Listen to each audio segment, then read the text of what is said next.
Salut, Max. Tu es ici pour un rendez-vous chez le dentiste toi aussi? Oui, juste un contrôle de routine. J'espère que ça ne prendra pas trop de temps.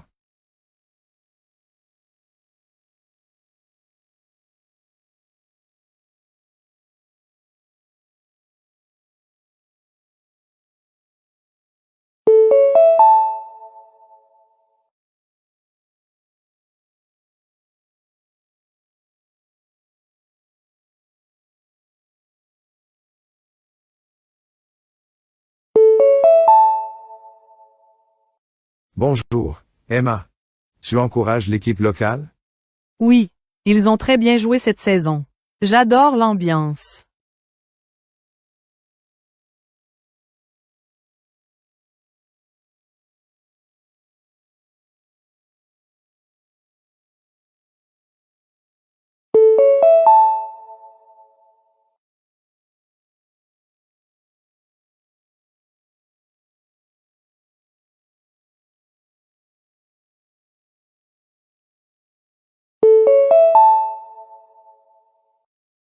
Et, Jack, tu aimes la nourriture ici?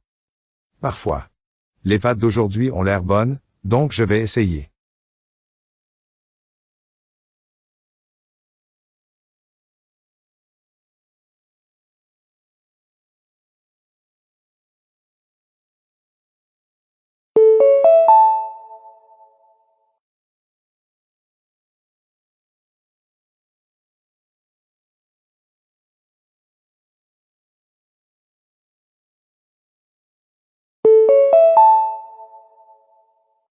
Salut, Sophie.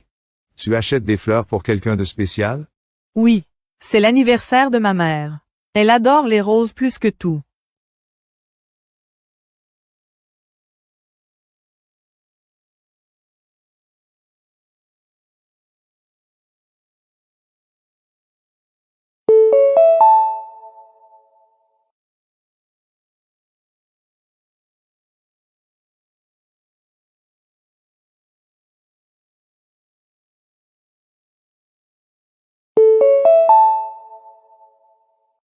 Attention, passagers. En raison d'incohérences imprévues du signal entre le quai 7 et la tour de contrôle, le service express en direction du nord a été redirigé vers des voies alternatives. Cela pourrait entraîner un retard d'environ 23 minutes pour les trains initialement prévus après 16h10. Les usagers sont invités à consulter les panneaux de suivi en temps réel ou à contacter le service d'assistance pour des ajustements spécifiques à chaque train. Nous regrettons la gêne occasionnée et apprécions votre coopération pendant cette phase de redirection temporaire.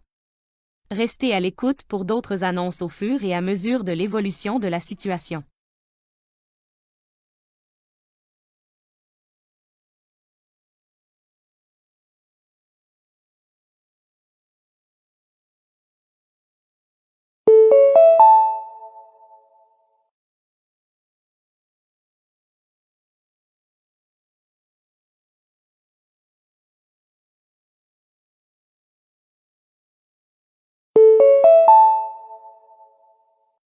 Chers clients, nous vous informons que la chambre 204 a été temporairement fermée en raison de légères irrégularités de ventilation détectées lors d'une inspection de maintenance de routine. Bien que le problème ne présente aucun danger immédiat, une fumigation préventive aura lieu ce soir. Les clients affectés seront relogés dans une chambre améliorée sans frais supplémentaires. Nous nous excusons sincèrement pour ce changement de dernière minute et vous encourageons à contacter la réception pour un réaménagement rapide. Des rafraîchissements gratuits sont disponibles dans le hall principal pendant ce processus.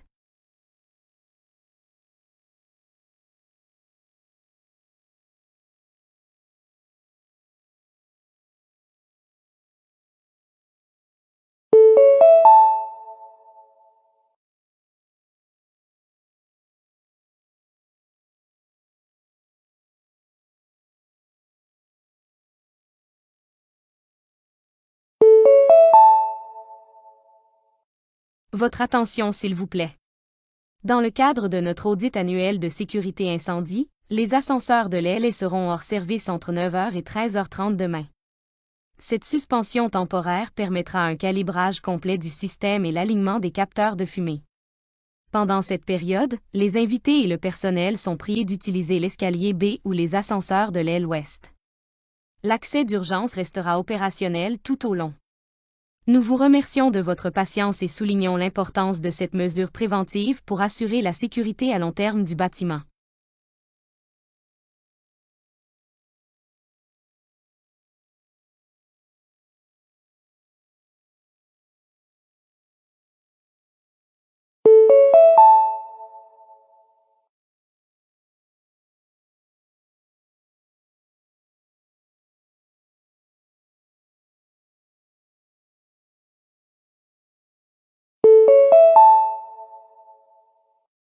Attention à tous les visiteurs du parc. Veuillez noter que le sentier nord, adjacent au lac Pin, a été temporairement fermé suite à des signalements de branches d'arbres instables causés par la tempête de vent d'hier soir. Les gardes forestiers sécurisent activement la zone et effectuent des évaluations structurelles. Pour votre sécurité, veuillez éviter le périmètre balisé et emprunter les chemins centraux ou sud. Des mises à jour seront affichées toutes les heures au panneau d'information à l'entrée. Nous vous remercions de votre compréhension et rappelons à chacun de faire preuve de prudence en explorant les zones environnantes.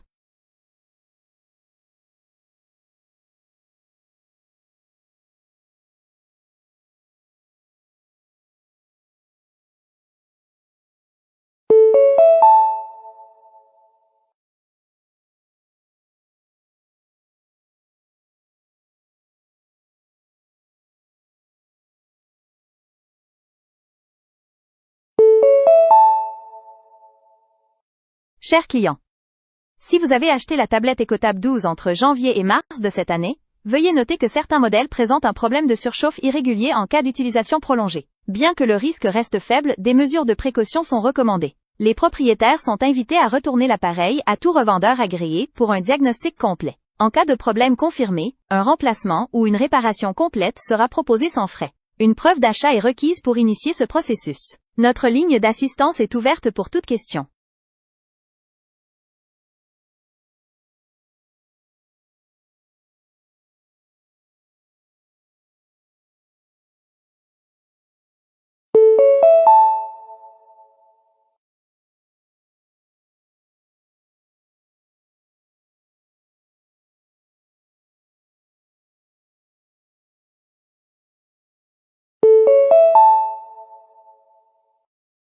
Chers usagers, le deuxième étage de la bibliothèque centrale, incluant le laboratoire de langue et les salles d'études de groupe, sera inaccessible à partir de lundi prochain en raison de travaux de rénovation intérieure. Ces améliorations visent à moderniser les installations et à agrandir les espaces de travail.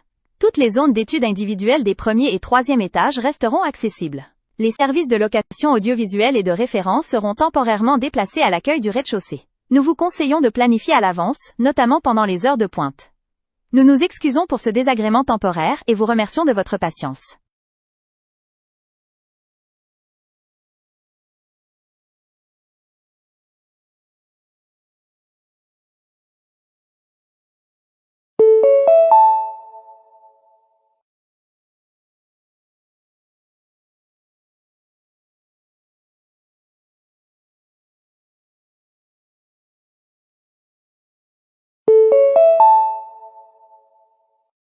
Veuillez noter.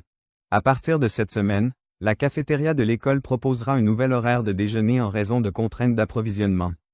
Des repas chauds seront servis uniquement les lundis, mercredis et vendredis. Les autres jours, des options froides comme des sandwichs, des salades et des boîtes de fruits seront disponibles. Tous les repas continueront de respecter les normes nutritionnelles et les considérations liées aux allergies. Les élèves ayant des régimes alimentaires spécifiques doivent consulter le coordinateur pour des arrangements personnalisés.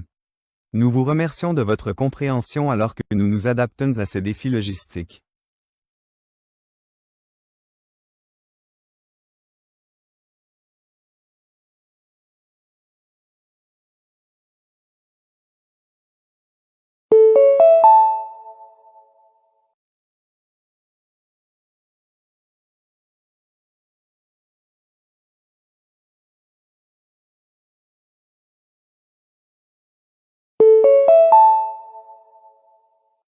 À l'attention de tous les passagers de la ligne R7, en raison d'un dysfonctionnement du signal près de la station Brookvale, le service de 18h20 à destination d'Eastmore est retardé d'environ 40 minutes. Des ingénieurs sont sur place pour résoudre le problème. Des options de transport alternatives sont en cours de mise en place pour les voyageurs pressés. Des annonces seront faites au fur et à mesure que des mises à jour seront disponibles. Les titulaires de billets pour ce service peuvent monter à bord de l'Express de 18h45 sans frais supplémentaires. Nous regrettons cette perturbation et vous remercions de votre patience.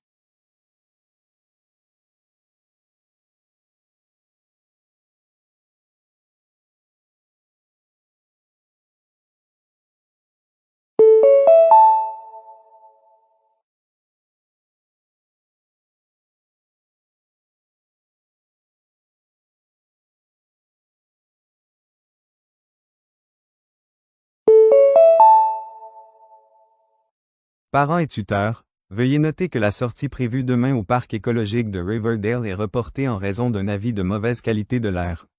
Bien que les conditions devraient s'améliorer plus tard cette semaine, une nouvelle date sera fixée après consultation des prévisions environnementales locales. Les élèves doivent tout de même se présenter en classe à l'heure habituelle demain. Toutes les autorisations pour la sortie resteront valables sauf indication contraire. Nous vous remercions de votre coopération pour garantir la sécurité des élèves.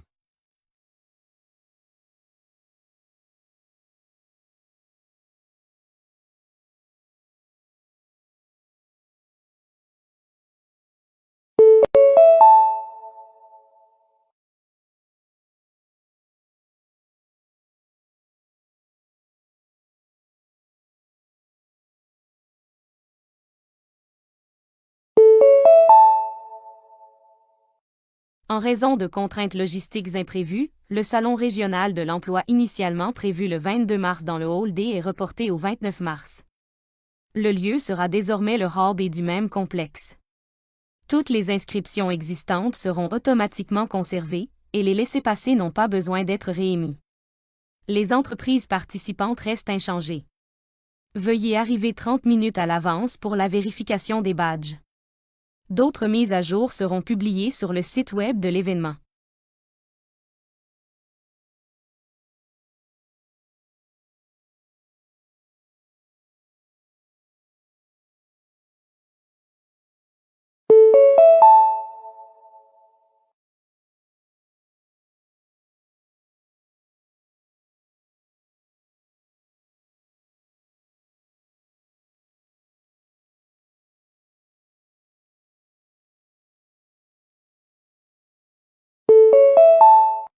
Personne 1. Face au stress, j'utilise une routine en 3 étapes. D'abord, une pause avec un exercice de respiration de 5 minutes. Ensuite, je dresse une liste des sources de stress et les classe par urgence. Enfin, j'accomplis les tâches par intervalles chronométrés avec de courtes pauses. Je prévois aussi des séances hebdomadaires de yoga et de thérapie afin d'être mieux préparé face aux pressions professionnelles ou personnelles. Personne 2. Je remarque quand je suis débordée alors je parle à un ami ou je fais une longue promenade. Je ne suis pas de méthode stricte, je fais juste ce qui me semble juste à ce moment-là. Parfois une série en rafale, parfois un jogging. Ça fonctionne assez bien, même si parfois je laisse le stress s'accumuler jusqu'à ce que ce soit insupportable. Personne 3. J'ai tendance à ignorer le stress jusqu'à ce que les échéances approchent. Je fais des nuits blanches et saute des repas plutôt que de faire face à l'anxiété. Je parle rarement de mes émotions ou ne cherche pas d'aide. Ce n'est que lorsque je suis épuisé que je prends à contre-cœur un jour de repos, souvent avec encore plus de sans raison du travail en attente.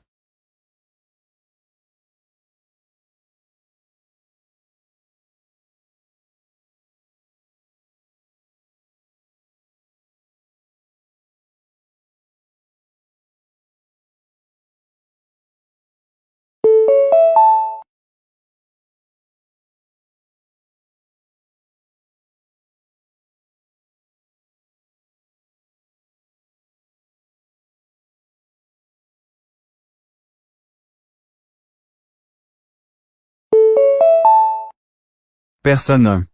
Je coupe mes notifications et mes emails professionnels après 18 heures, et mon ordinateur reste fermé jusqu'au matin. Les week-ends sont sacrés. Je ne consulte pas les messages et ne réponds aux appels qu'en cas d'urgence. J'ai négocié avec mon équipe pour limiter les réunions aux heures ouvrables et j'ai bloqué mon agenda personnel comme « occupé » en dehors de ces heures.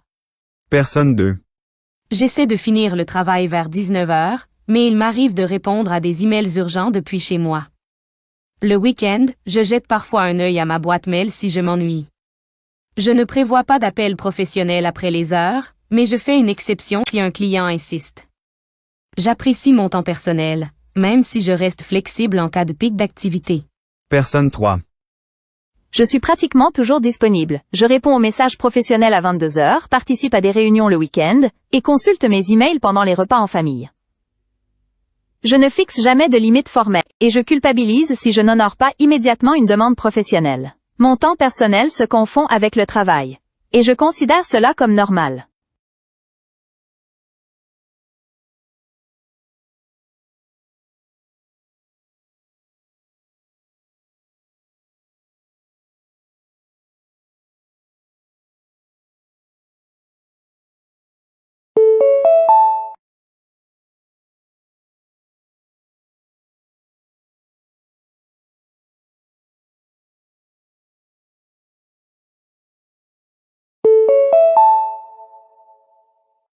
Bonjour et bienvenue dans Urban Living Insights sur CityWave FM.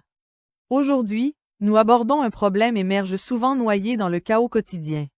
Les effets cognitifs du bruit urbain. Une étude longitudinale récente, menée par le Conseil métropolitain de neurosciences, a suivi plus de 2000 participants dans 12 villes sur une période de 7 ans. Elle a révélé une forte corrélation entre l'exposition chronique au bruit ambiant urbain, en particulier les klaxons de voitures, les perceuses de chantier et les stations de transport bondées, et une diminution de la mémoire à court terme ainsi que de la régulation émotionnelle. Fait intéressant, les bruits forts intermittents semblaient moins nuisibles que les sons de basse fréquence persistants, comme le bourdonnement lointain d'une autoroute ou les unités de ventilation. L'étude souligne également que les quartiers défavorisés sur le plan socio-économique, situés plus près des zones industrielles, subissent des effets amplifiés en raison d'un accès limité aux espaces verts ou aux infrastructures anti-bruit.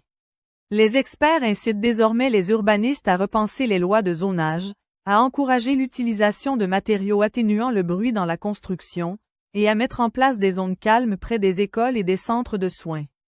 Bien que le bruit puisse sembler invisible et anodin, il façonne silencieusement le bien-être mental de millions de personnes, un décibel à la fois.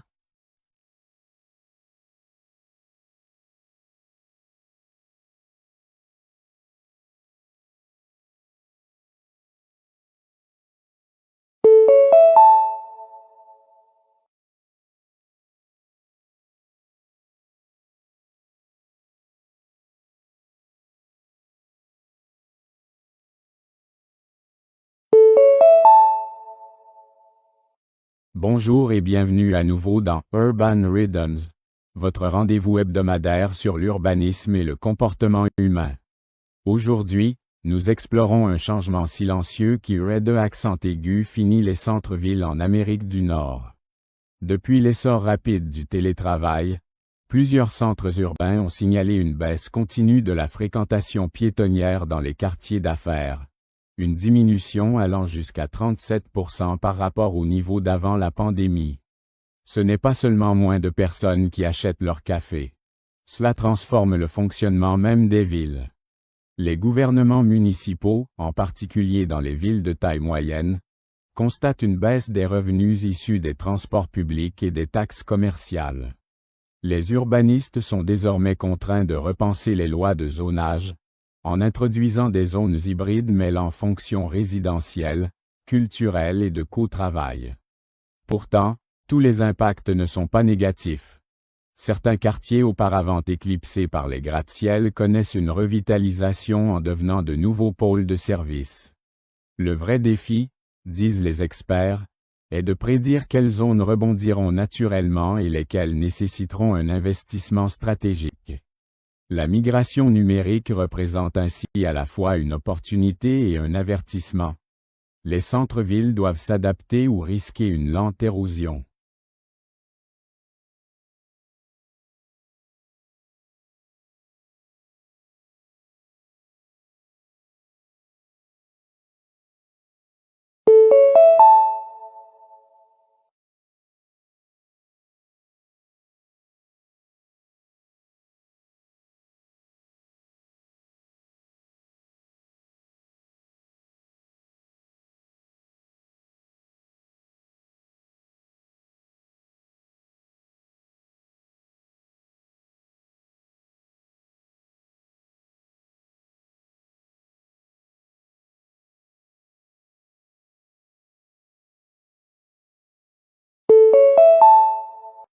Bonsoir. Vous écoutez Policy Pulse, où l'innovation rencontre la responsabilité. Ce soir, nous explorons le domaine complexe de la police prédictive, un modèle fondé sur les données qui vise à prévoir les activités criminelles avant qu'elles ne se produisent, en analysant des schémas liés à la géographie, aux infractions antérieures et aux marqueurs de comportement social. Issu d'outils de risque actuariels, le modèle a évolué pour devenir des moteurs algorithmiques désormais adoptés dans de grands commissariats urbains. Bien que les premiers déploiements dans des villes comme Chicago et Los Angeles aient montré des réductions localisées des taux de vol et d'agression, de plus en plus de recherches remettent en question la neutralité systémique de ces outils. Des chercheurs de l'Institut de prospective juridique soutiennent que les prédictions algorithmiques ont tendance à perpétuer les biais structurels intégrés dans les données historiques, entraînant un ciblage disproportionné des communautés marginalisées. De plus, la boucle de rétroaction créée par une surveillance accrue dans les zones dites à haut risque gonfle artificiellement les statistiques criminelles, justifiant ainsi de nouvelles interventions dans ces mêmes secteurs. Les critiques mettent en garde. Sans transparence épistémologique et supervision citoyenne, la police prédictive pourrait passer d'un outil de prévention à un appareil de suspicion préventive. Les partisans, quant à eux, soutiennent que lorsqu'elle est correctement auditée et utilisée comme complément, et non comme substitut, aux approches communautaires, la technologie offre une intelligence exploitable dans des systèmes de maintien de l'ordre surchargés. En fin de compte, la police prédictive pose une question cruciale. Quantifier le risque justifie-t-il de reconfigurer les libertés civiles?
Dans le paysage en rapide évolution de l'urbanisme, l'essor des jumeaux numériques transforme la manière dont les villes anticipent la demande en infrastructure.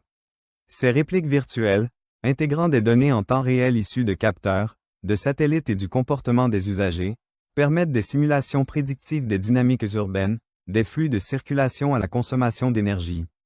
En modélisant des imprévus tels que des hausses démographiques ou des perturbations climatiques, les municipalités ne réagissent plus après coup, mais s'adaptent de manière proactive. Pourtant, les implications vont au-delà de la logistique. Dans le projet pilote d'Helsinki, par exemple, les retours citoyens en temps réel sont intégrés au modèle, permettant des ajustements politiques fondés sur l'analyse des sentiments. Cette interactivité fusionne données dures et gouvernance souple, favorisant une forme de démocratie algorithmique. Cependant, des inquiétudes subsistent. Des critiques mettent en garde contre l'opacité des algorithmes et la perpétuation des biais numériques, notamment lorsque les modèles prédictifs codifient involontairement les inégalités passées. Néanmoins, l'avantage stratégique est indéniable. Les allocations budgétaires, les décisions de zonage, voire les évacuations d'urgence, sont désormais modélisées avec précision, réduisant les marges de risque et optimisant les ressources publiques. Si leur mise à l'échelle se fait de manière éthique, les jumeaux numériques pourraient cesser d'être une curiosité technique pour devenir une boussole civique, guidant une gouvernance équitable, efficace et transparente dans un monde de plus en plus imprévisible.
Avec les kits de tests ADN commerciaux désormais accessibles à des millions de personnes, l'essor de la culture génétique transforme l'identité personnelle et la conscience médicale. Pour certains, découvrir des marqueurs néandertaliens ou des origines ethniques inconnues relève de la curiosité. Pour d'autres, ces révélations ont des conséquences psychologiques et sociales profondes, remettant en question des croyances ancrées sur la famille, la culture ou les prédispositions sanitaires. Derrière cette fascination se cache une mosaïque de dilemmes bioéthiques. Les questions de confidentialité des données, d'accès par des tiers et d'utilisation médico-légale restent non résolues. Un récent rapport politique a averti que, sans gouvernance transparente, les bases de données ADN risquent de devenir des outils de surveillance plutôt que de connaissance de soi. De plus, l'interprétation des facteurs de risque génétique, notamment pour des conditions comme les mutations BRCA, manque souvent de nuances. Les consommateurs peuvent confondre probabilité et certitude, tandis que la communauté médicale tente d'équilibrer responsabilisation et prudence. Tous les risques ne justifient pas une alerte, et toutes les découvertes n'exigent pas une réaction. Ainsi, à mesure que la démocratisation des données génétiques progresse, la nécessité d'une éducation rigoureuse et d'une réglementation devient urgente. L'autonomisation doit s'accompagner d'un contexte critique, sinon, la quête de soi peut engendrer plus d'anxiété que de réponses.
Alors que des entreprises spatiales privées comme Blue Origin et SpaceX démocratisent les vols civils, une nouvelle frontière émerge, non celle de l'exploration, mais de l'exclusion. Bien qu'ils soient présentés comme accessibles à tous, les prix exorbitants réservent l'orbite à une élite. Ce filtre financier risque de transformer le cosmos en produit de luxe, éloignant le rêve universel. Au-delà du coût, des implications philosophiques apparaissent. L'effet de surplomb, un changement cognitif, observé chez les astronautes après avoir vu la Terre depuis l'espace, est désormais marchandisé. La transcendance est-elle authentique lorsqu'elle est payante? Et qu'en est-il des préoccupations environnementales? Les lancements de fusées contribuent à la pollution atmosphérique, soulevant des questions de durabilité. De plus, le vide réglementaire entourant le tourisme spatial pourrait générer des tensions géopolitiques. Sans ligne directrice internationale claire, des conflits sur les orbites, les débris ou même la propriété lunaire pourraient surgir. Pour l'instant, cela reste un frisson spéculatif. Mais si l'espace devient un domaine de division socio-économique, nous risquons d'y projeter nos inégalités humaines, littéralement.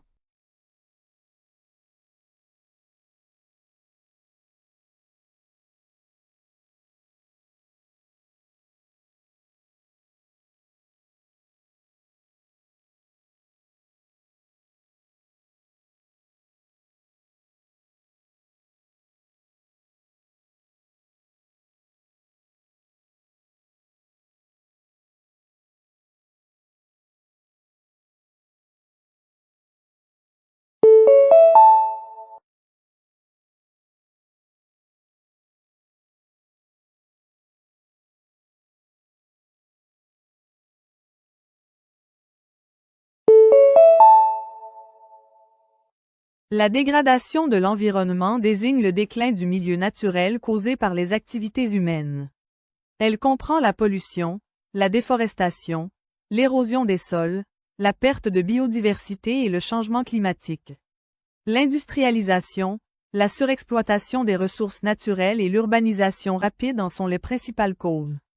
À mesure que les forêts sont détruites et les rivières polluées, les écosystèmes sont dévastés et la faune perd son habitat. La pollution de l'air et de l'eau nuit à la santé humaine, tandis que la hausse des températures mondiales entraîne des phénomènes climatiques extrêmes et la fonte des glaciers.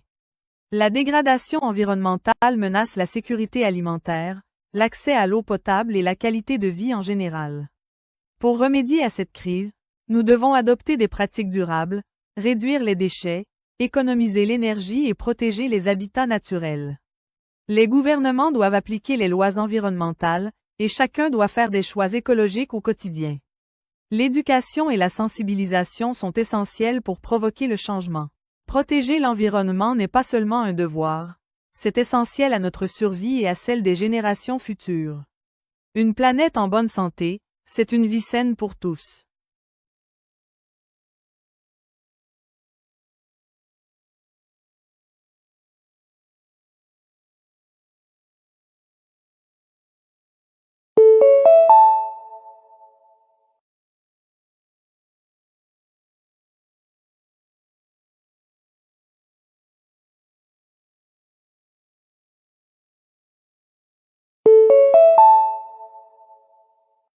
Les droits de l'homme sont les libertés et protections fondamentales qui appartiennent à chaque individu, indépendamment de sa nationalité, de son sexe, de sa race ou de sa religion. Ces droits incluent le droit à la vie, à la liberté d'expression, à l'éducation, à l'égalité et à la protection contre la torture et la discrimination. Ils sont essentiels pour garantir la dignité, la justice et la liberté de tous. Les droits de l'homme sont reconnus à l'échelle internationale par des documents comme la Déclaration universelle des droits de l'homme. Malgré ces protections, de nombreuses personnes dans le monde subissent encore des violations telles que la discrimination, l'oppression et la violence. La protection des droits de l'homme exige l'engagement des gouvernements, des communautés et des individus pour promouvoir l'équité et le respect. L'éducation aux droits de l'homme aide les gens à comprendre leurs droits et ceux des autres. Lorsqu'ils sont respectés, les sociétés deviennent plus pacifiques, justes et inclusives. Il est de la responsabilité de chacun de défendre ses droits afin de créer un monde où tous peuvent vivre en liberté, en sécurité et dans l'égalité.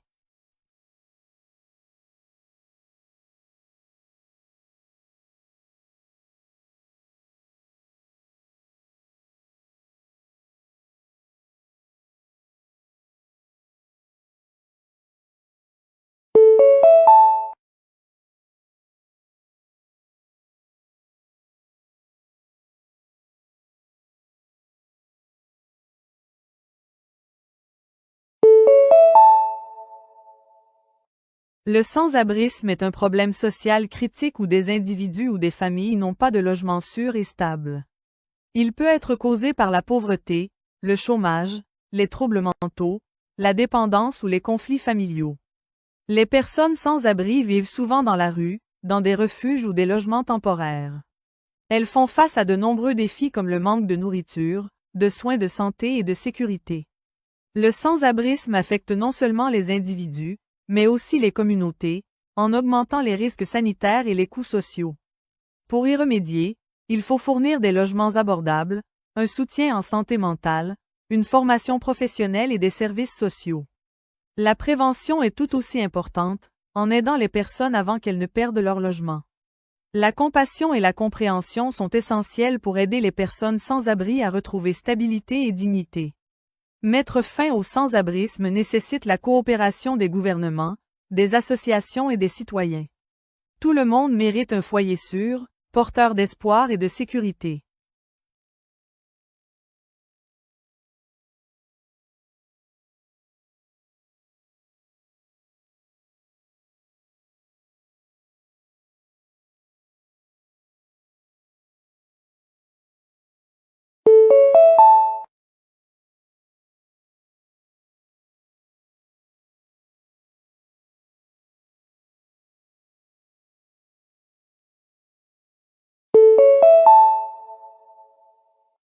L'intelligence artificielle, ou IA, désigne des systèmes informatiques capables d'accomplir des tâches nécessitant normalement l'intelligence humaine. Ces tâches incluent l'apprentissage, le raisonnement, la résolution de problèmes, la reconnaissance vocale et la prise de décision. L'IA fait désormais partie du quotidien, des assistants virtuels comme Siri ou Alexa aux voitures autonomes et outils de diagnostic médical. Elle aide les entreprises à gagner en efficacité et soutient la recherche scientifique en analysant rapidement d'immenses volumes de données. Cependant, elle soulève des questions importantes sur la vie privée, la suppression d'emplois et l'éthique. Il est essentiel de concilier progrès technologique et développement responsable. L'IA doit être conçue pour assister l'humain et non le remplacer. L'éducation et la réglementation sont nécessaires pour que ses bénéfices soient équitablement répartis. Alors que l'IA continue de se développer, elle offre des opportunités passionnantes mais pose aussi des défis que la société doit gérer avec soin. Comprendre l'IA nous aide à nous préparer à un avenir où humains et machines coopèrent.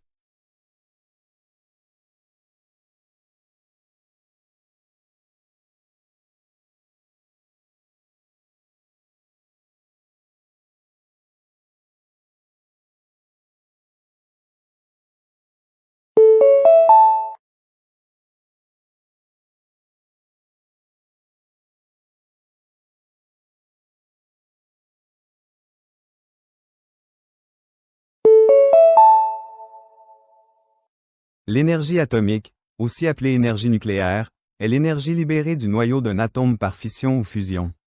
Dans la fission nucléaire, des atomes comme l'uranium se divisent en parties plus petites, libérant une grande quantité d'énergie. Cette énergie est utilisée pour produire de l'électricité dans des centrales nucléaires, constituant une source importante de puissance propre et efficace.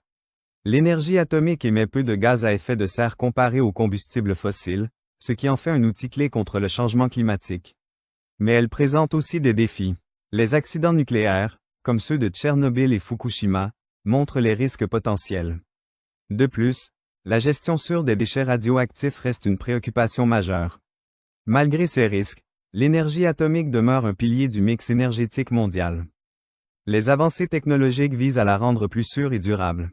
L'énergie atomique est prometteuse, mais doit être utilisée de manière responsable pour protéger les populations et l'environnement.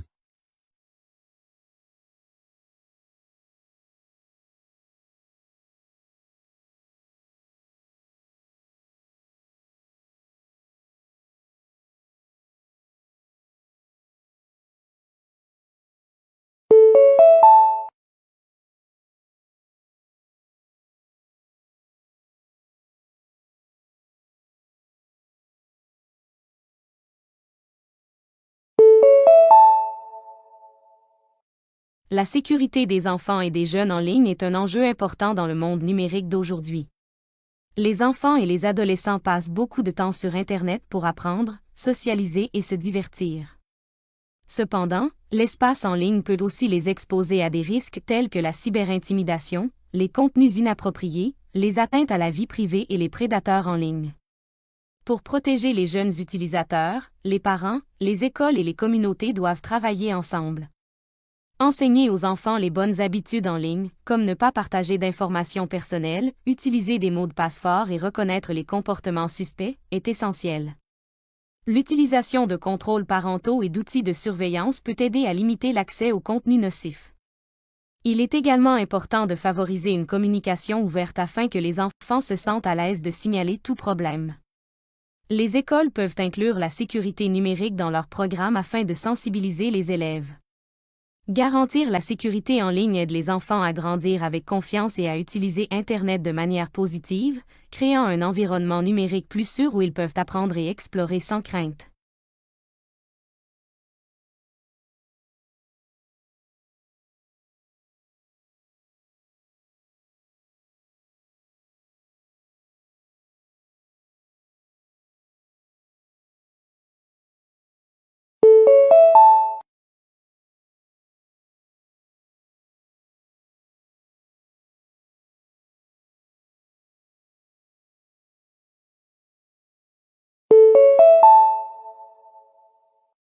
Le changement climatique désigne les modifications à long terme des régimes météorologiques de la Terre, principalement causées par les activités humaines. La combustion de combustibles fossiles comme le charbon, le pétrole et le gaz libère des gaz à effet de serre, tels que le dioxyde de carbone dans l'atmosphère. Ces gaz emprisonnent la chaleur, ce qui réchauffe la planète, un phénomène appelé réchauffement climatique. Le changement climatique entraîne de graves conséquences, notamment la montée du niveau de la mer, des tempêtes plus violentes, des sécheresses et la perte de biodiversité. Il menace l'agriculture, les réserves d'eau et la santé humaine dans le monde entier. Pour lutter contre le changement climatique, nous devons réduire les émissions de gaz à effet de serre en utilisant des énergies renouvelables, en améliorant l'efficacité énergétique et en protégeant les forêts. Les gouvernements, les entreprises et les individus ont tous un rôle à jouer dans l'adoption de pratiques durables. L'éducation et la sensibilisation sont cruciales pour encourager des actions responsables. Le changement climatique est un défi mondial qui nécessite coopération et engagement. Protéger notre planète aujourd'hui garantit un avenir plus sûr et plus sain pour les générations futures.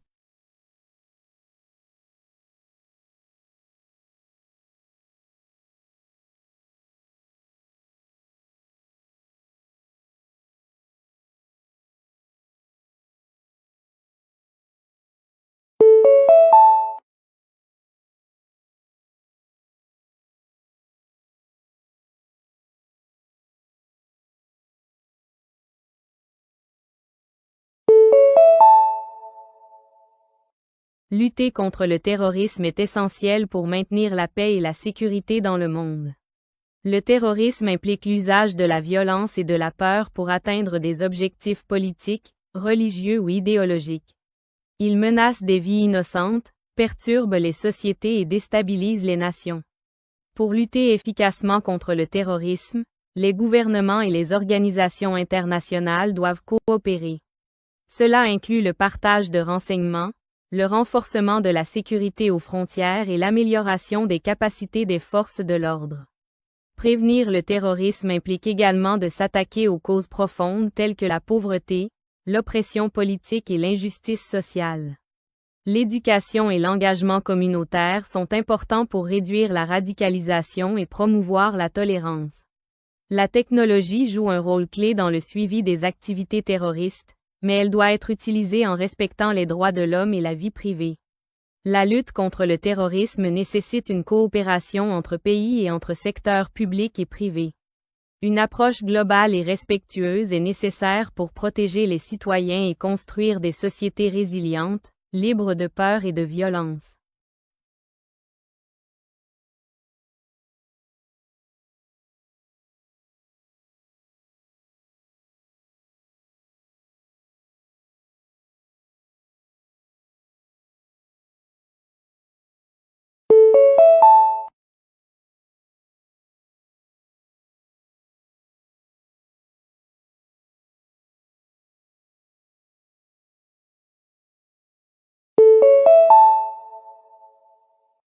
La gestion des crises et des urgences implique des actions visant à faire face à des événements soudains et imprévus qui menacent des vies, des biens ou l'environnement.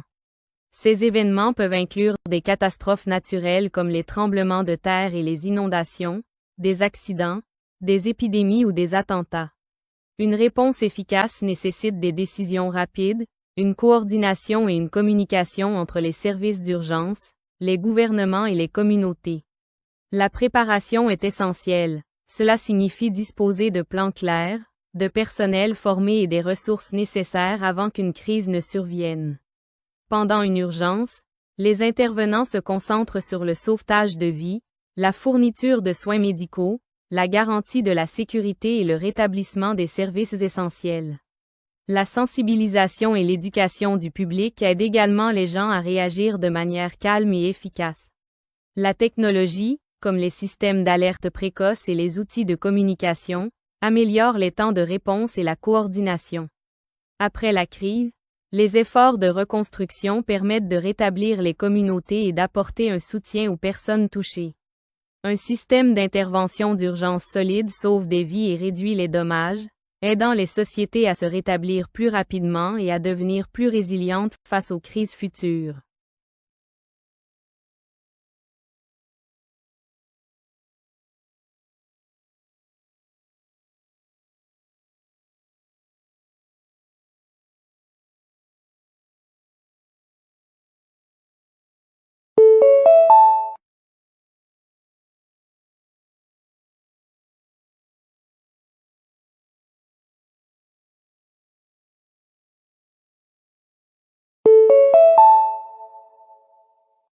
Les drogues sont des substances qui affectent le corps et l'esprit.